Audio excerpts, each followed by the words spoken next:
Orb on the Movements of the Universe, episode 4. They sure make it look beautiful in this show. Not again. Why does this always happen? These sound effects. This is why we can't have nice things. It's always gotta be mouth torture and people goop. It's a reminder, you can't have one without the other. Don't be thinking it's too beautiful and perfect now. Yes, why? Oh, is that the reason? Yeah, this existing logic is odd. Oh, okay. That explains it. God, what's in the middle then? Is that hell? This answers none of my questions.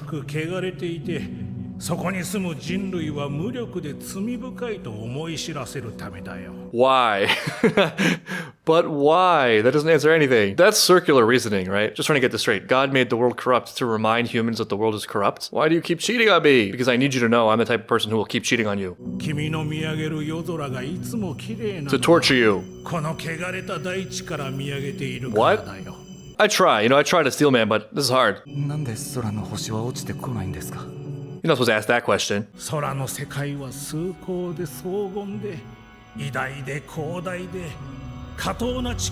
at all these eyes. The orbs are the eyes. The stars are eyes. They've made this parallel a few times visually. The stars are looking at us. Heavens are watching. This is almost definitely TMI, but it just fits nicely with this. For anyone who's watched the channel since Korra and remembers the Fruit Saga skit, and in that remembers the journey that Cabbage Dude goes on, that was inspired by a very special trip I had where I was in the desert looking at the stars, and I had this very distinct impression that they were watching me. And I made a vow at that moment that I remember frequently that I would not shy away from the gaze that I felt. And what that means to me is something like to remember what I feel is my responsibility in service to what I feel is the beauty that exists for something that I feel but can't quite name, that is way bigger than myself. So it's interesting and continues to feel like the show is pranking me with how specifically relevant it is to my ideas and my experience. Another great takeaway from that scene, there might not be any correlation between the veracity of what someone says and how confidently they say it. Are these the inheritors of the torch that we saw? Oxy. Oxy grass.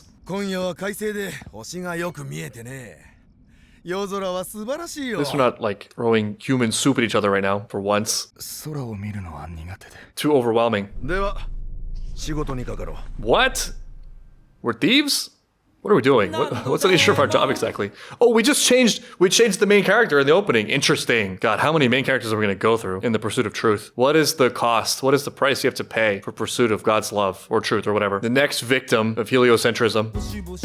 Oh, I miss you, Rafal. Poor Rafal, man. Such a beautiful soul. It's weird though, right? It's another one of those things where it's sad, but it's not tragic, if you know what I mean? It is tragic because of his age and just because of how unnecessary it was, but it's not just tragedy. There was real beauty in his final scenes and his decision. I think maybe that's what you end up remembering.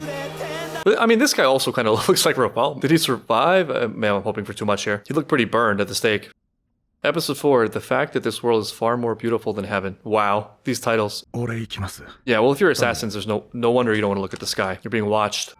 So it's just like immediate execution.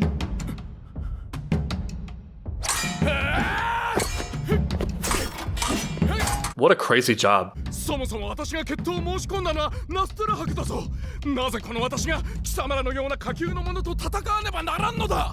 What are we, ringers? Oh, okay, finally. That's kind of dirty. You shouldn't be able to do that in a duel.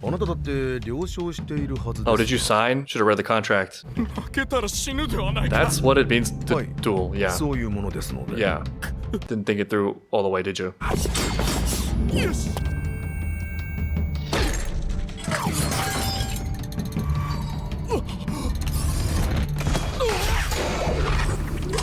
It's a pretty great action for a show about astronomy.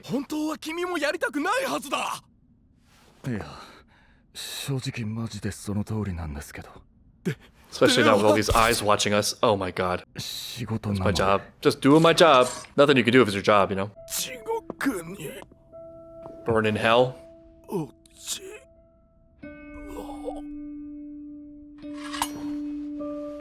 Well, maybe he already is, judging by the episode's title. Speaking of eyes. We're being watched. この仕事で人が死ぬ瞬間を何度も見てきた。でも誰一人満足な顔で死ぬ人はいなかった。What's the one thing that all your victims have in common? If only there was some common element there. He's got the Rafal spark. It's just not astronomy, though the stars are ever present and always watching. もしかしたら天国に行ける人ってのはものすごく少ないんじゃないんですか。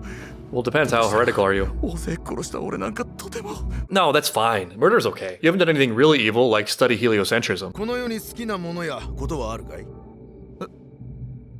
何ですか急に。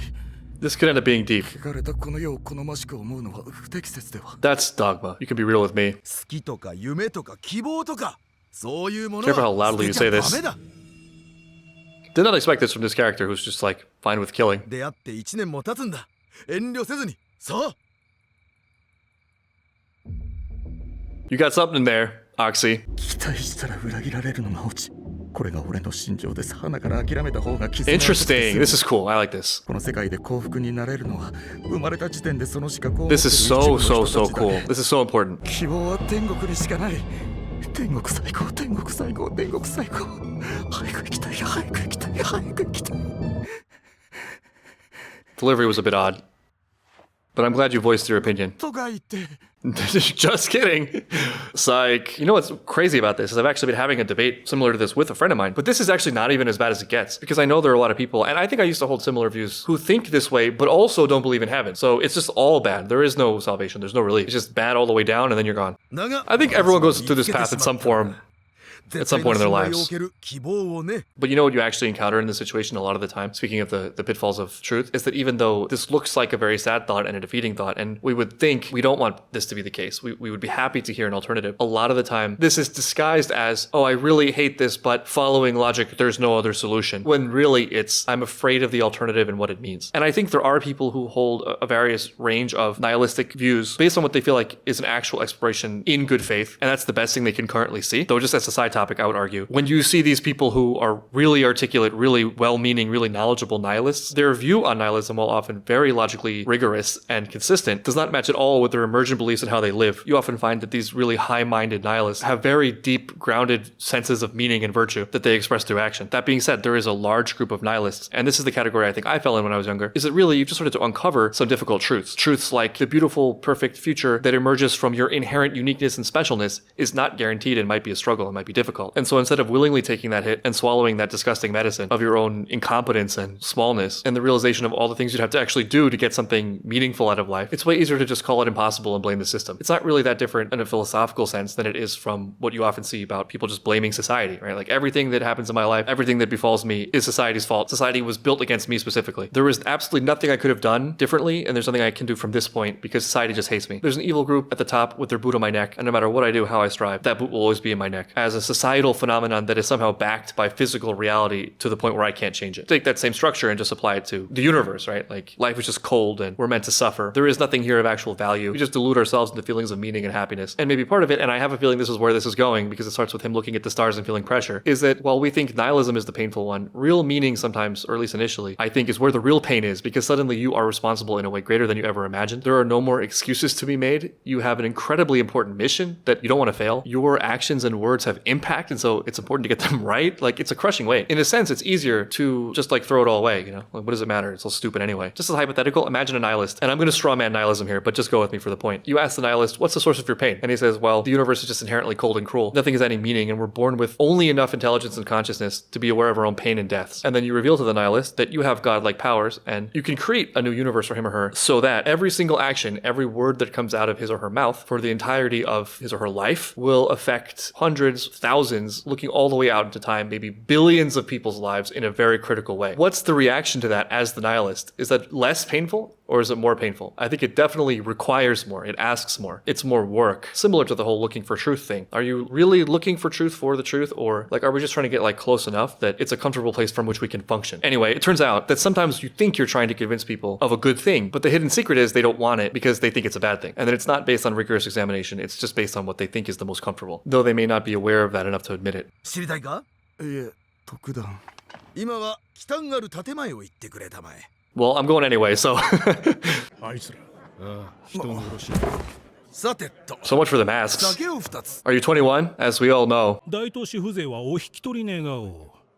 気分を害したのなら申し訳ない We're just normal people. We just happen to kill people for a living. 生まれてすいません生まれてすいません生まれてすいません生まれてすいません生まれてすいません生まれてすいませんやめろもういい生まれてすいません You're embarrassing me in front of my friends. さてさっきの話の続きだ You're not escaping my rant. え My yapping. ほら私の見つけた希望についてだけど The yapping you wanted to hear? Yeah. Oh no, I feel attacked. そしてそれは形を変えず一晩で東から西へ動きやがて朝が Right, 来る move real fast across the universe. だがある But 時 the だ planets, 何の気なしに星を眺めていたら Slightly 驚愕 different の事 patterns. 実に気づいた you gotta really be paying attention to notice this. What we may be able to accomplish without smartphones. What do they call it these days? Raw dogging it? This guy just raw dogging the stars. I remember there was a time where I used to just like take planes and I would raw dog it, but it wasn't a thing. It wouldn't have occurred to me that it was weird. I used to commute 2 hours each way to work in New York on the subway. And a lot of the time I would read, but a lot of times I wouldn't have a book, so I just like sit there and think. Now it seems strange. I happen to also be wary of past romanticization and glorification of, oh, things were so much better then. Because like people were still humans back then, and there were things that were better at that time, but there were also definitely things that were worse at that time. And also almost inarguably, there was probably less potential maneuverability in life back then. I think in a very general sense, all the things that existed in the past, you could still participate in and do the same way today. Whereas you can't say the same in reverse. Like people in their time couldn't take an airplane or ask ChatGPT stupid questions. But just as a point of inquiry, I think it is interesting, the idea that not all improvement is necessarily good for us. I would argue the potential itself is a good thing, but then it still comes down to the details of its use. Like imagine just like taking joy from the stars. Like with this level of focus that you can notice a difference in the planets for the stars. その動く星は惑星と呼ばれ空に5つほどあるのだと知った There actually will be 9 and then there will be 8. 火星の軌跡を記録することにした I was totally sleeping on this character. 火星は円を描くように I had them reversed. この地球は完璧な観測の特等席そう考え This is たら very beautiful, この地 optimistic 球も捨てたものじゃない framing. We may not be perfect, but at least we can look at この世の perfection. 全てを肯定できるそして2年越しの観測の末 My man そろそろ practicing 火星軌道が gratitude. 一周し輪を閉じるもうじき大団円を迎えるのだ It's the event of the century. すげえ Cool story, bro. さすが下級市民の無教養ぶりは羨ましい。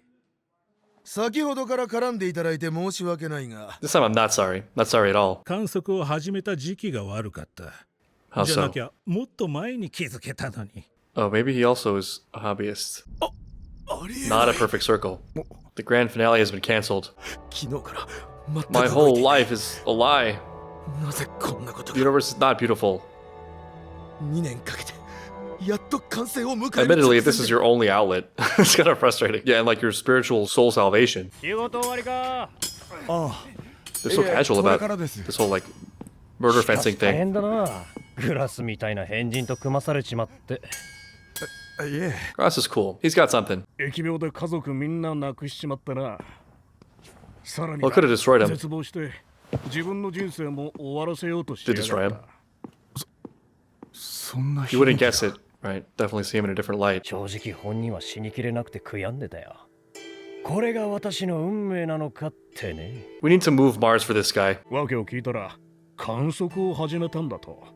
あれは天国からの家族のメッセージだとか言ってな。 I know that sounds crazy, and it maybe is crazy, but in a very, very loose interpretation, I think I can make that work. I can stretch that out. Maybe the simplest way to put it is in the show's terms, where Rafal comes to the conclusion that actually he's seeking and following love. There's a common element there that's hard to really pin down between the love that is getting reflected to him through the patterns of the stars and the love he felt for his family, which might end up in some way being the same thing. You hear this a lot, and I think I've experienced this to some degree, where you can get a lot of spiritual or maybe just emotional utility out of interacting with things that are much bigger than you and also that maybe have a little bit of complexity to them. And maybe it's for that exact reason of like, it's sort of forcing you into a space outside of yourself, which is good for probably a bunch of reasons. One, it's a grounding or just a practice grounding to the objective. You can't subjectivize away the stars and their movements or a rushing river or a waterfall or whatever, or looking at a city skyline. It also is that there are a lot of patterns that tend to repeat, and those patterns are not accidental. They're probably their utility in whatever scale of utility there is in the universe. So an example is like your circulatory system is very similar to leaves, which is very similar to organically formed road systems, for all of which it's probably something like maximizing efficiency or surface area or something like that. That just ends up being what works in the system that we're in. It also can be a form of meditation where, the mind is a very powerful thing, but it needs something to stand on. I'm guessing everyone has the experience of like, without touching ground or anything related to the thing you're thinking about in a way that exists outside of your thoughts and control, you can spiral yourself into this weird loop that feels very real and sound and consistent, but just goes to some wild places. And then as soon as you touch the thing or interact with the thing, the ridiculousness of your spirals and your conceptions is immediately exposed and like drained into the weight of the things outside of you. So I can understand how like staring at the stars night after night might have the effect of making someone cheerful if they were open to it in such a way, or maybe even against their better judgment.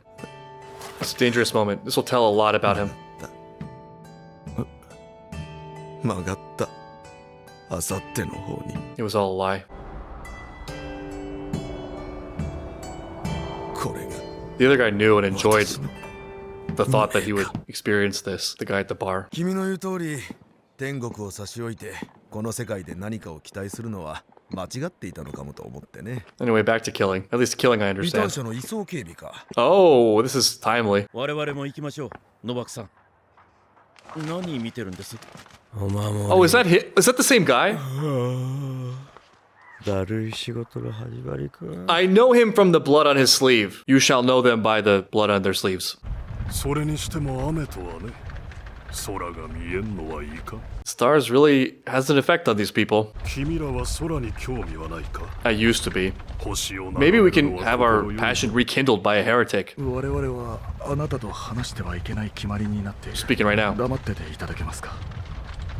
断ったら殴られるのかな。 What are you gonna do? Kill me? なぜ人類を救済する教会に歯向かうのか。なぜ自ら天国に行けなくなるようなことをするのか。 I'm already in it, maybe. ですが今からでも考え直して回春したらどうです。 This is sweet in his way. Yeah. This is from his heart. It's well-meaning. 教会が本当に君らを救うのか。そもそも彼らの言う天国など本当に存在するのか。 You shut your mouth. 君らはこの世の絶望から目をそらすためにあるかもわからぬ天国に逃げてるだけ。 This isn't heavenliness either, though. This whole like spieling. Look at you idiots, you little barbarian rubes with your heaven and your hell. Unlike me, who's so smart. 貴様の狙いは分かっている。そうやって不安を煽り。 So you admit it. Nice self-own there. 一人の青年が貼り付けにされた無念が今の教会を形作った。人は悲劇を肥やしに時に新たな希望を生み出す。 Okay, this sounds familiar. Hope from tragedy. なのに君らは絶望に目を塞ぎ、誰かがくれた死後の保証付きの人生を生きて There is something interesting here, yeah. そんな人間に希望など訪れない。 This is threatening, yeah. Because he's hitting on their insecurities. I do like his point, though, like I've been saying about the pitfalls. I think sometimes we don't realize how close we are to the peak of the mountain, and it looks like it goes on forever, and it's too daunting, so we just go back to something more comfortable. But if you'd just gone a little bit further, you would have hit the peak, and then it's valley. And then there will inevitably be a next mountain, but having crossed the previous mountain and being in the valley, you wouldn't want to go back over the mountain over which you came. For a lot of the ideas that I cherish, there was a time where I previously would have thought that the ideas were actually painful conclusions. Speaking of patterns, there's a very day-to-day life version of this too, where let's say I encounter a problem with my life that's eating at me. I realize this is not right. This doesn't feel good to me. This is running counter to my conscience. But either I currently can't imagine a way to remedy this situation. I just simply don't know how to fix it. Or I do have some inkling, but I realize if I do that, this will have to go and that will have to go. And getting there is difficult. It's something I've never done before. I have no proof that I could do that. What do I even lean on to give me faith that I can do that? And maybe even the attempt itself is risky. It could be something benign like embarrassment. People see you try and fail. Or it actually could be a very real tangible risk. Like you make some venture that leaves you financially vulnerable or physically vulnerable or whatever. And there's so many ways you can go in this situation, right? But just for example, one of them is you can decide to get drunk every night, or painkillers, or chasing sexual partners, or food, or whatever. One thing I've been thinking about recently is I've experienced an explosion of talk about the diagnosed problems I have. Like these days I keep getting this ad on YouTube about how procrastination isn't my fault. It's some other thing that I couldn't have possibly dealt with without this service or whatever. And maybe there's something to that. And I definitely see some utility in the idea of diagnosing, but I think that's also covering something else happening, which is that same like turning back. So, oh, well, like, yeah, yeah, I just have this problem. I have a category, and so I have to just let things go. It's weird, and I'm wary of being sold the message that there's nothing I can do about it because of like category, diagnosis, and how the real solution is to analyze or form a narrative around the reason why I can't do the things my conscience is screaming at me to do, instead of seeing it as my responsibility and doing it. There's at least the potential for some weird sort of agency siphoning thing to happen there. And there's a temptation to willingly do that for this very reason. さん落ち着いてください。異端の策かもしれない。異端。 And I mean, he's close, right? He was getting there. 私のことが理解不能だからではない。 It's because you fear me. 逆だ。 Yeah, you do understand me. 君自身が心の底では天国を信じきれてないか A ら。 lot of hate in that way comes from that sort of insecurity-based fear. この星は天国なんかよりも This 美 is しいと great いう because you have to fill something in the gaps there. 君だって本当は信じたいだろう。 It's scary to believe it. この星は生きるに値する素晴らしい Right, yeah, 何かだと。 This is what I was trying to get at earlier. That's the real weight. It's not that the world is empty. 根拠はある。そうですか。 I'd love to see it. だとしても今ここにはない。 Well, it's everywhere. 今ここにある。 It's all around us. これから少しの間だけ、おそらく人生で初めて自らの運命を変える挑戦権を得ている。 Thank you and damn you. どちらを選ぶも自由だ。 Let's see how far the rabbit hole really goes.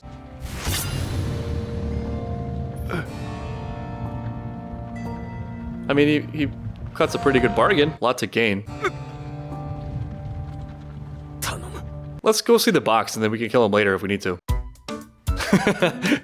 Wow, this is a roller coaster. Here's one interpretation of the heaven and hell thing in a way that makes it sort of work. And this sort of relies on another idea of like, it's not actually about you. There's something bigger than you, and it's a beauty and a privilege and an honor and a responsibility to get to participate in that thing. Just taking any concept that somehow resembles something like God in there somewhere is probably a property of eternity. And you take another idea, which I talked about previously, of there is maybe something that resembles or that we can treat as a universal will, and the fact that we experience good and bad, but didn't create the universe. And we can only experience things that are within the realm of possibility in the universe might mean that good and bad pre-exists humanity in some form, which might suggest something like there is a general value hierarchy of the universe itself. Then as a part of that, as a participant in that, what you are, what you do, what you say, etc., is an eternal permanent part of that record. And if you do good, you get to be good for eternity. And if you do bad, you get to be bad for eternity. Like if the universe is working really hard to build and construct and create, or whatever the goodness is, right, which probably is what we're trying to get at when we get to universal values. And I think what we're sensing when we sense things like real divine beauty and divine truth, and you cut against that, right? Like you create needless destruction and you spit in the face of potential and you destroy unnecessarily what could have been used to be in service to that beauty. Well, then that's just you eternally. That's your place in that forever and ever. Now, like a very benevolent reading of that is the show's thing of even wrong answers can be useful. You know, maybe your sins informed other people's goodness. So there's a way to look at that that's forgiving. But is that what you want? You know, like do you want to be the one that destroys that unnecessarily and spits in the face of God unnecessarily, that couldn't connect with the beauty and instead only saw hate and was spiteful? Or do you want to be the champion of like the greatest thing that could possibly exist, incontrovertibly by definition of the fact that there are values at all? And if you do that in your limited lifespan, well, you are that for eternity. You are that link in that long, long eternal chain. And you are a beautiful link in that, and maybe God smiles on you or something. And like he was seeing his family in the stars, though it turns out to be sort of a weak sort of delusional faith that was easily corruptible, we are sort of just physical congealments of more ethereal universal elements, both physically, you know, that we're just a collection of atoms, and also probably in terms of our understandings and feelings of meaning, our sensations of beauty. And so that doesn't die with us. It just changes form. I think fire is a good analogy. You know, like if one torch lights another torch, is it a different fire? I mean, in a sense, yes, but in a sense, no. And so there also is some way in which our actions and our spirit does exist eternally. And so maybe we can talk about that. And if you can go along with the idea of there being something like a good and bad that's greater than humanity, then the more of that goodness and beauty you have, probably the more you are in heaven, and the more you're on the other side maybe means the more you're in hell. And personally, I do think it would be a mistake to think that this life is somehow disconnected from concepts of heaven and hell, and that we can't have anything that's meaningful or useful, and just to push it off till later, that maybe is just not looking deep enough at what life has to offer. And given everything I just said about the eternity of it, and like being on God's side or being against God, you could definitely imagine why. It's just much more comfortable to imagine a universe of complete nothingness, devoid of any meaning, devoid of any beauty, devoid of any will. There's a way in which that's a relief, right? It's like, oh, good, I get to just like do whatever I want and not think about it. Very tempting to stop halfway up the mountain.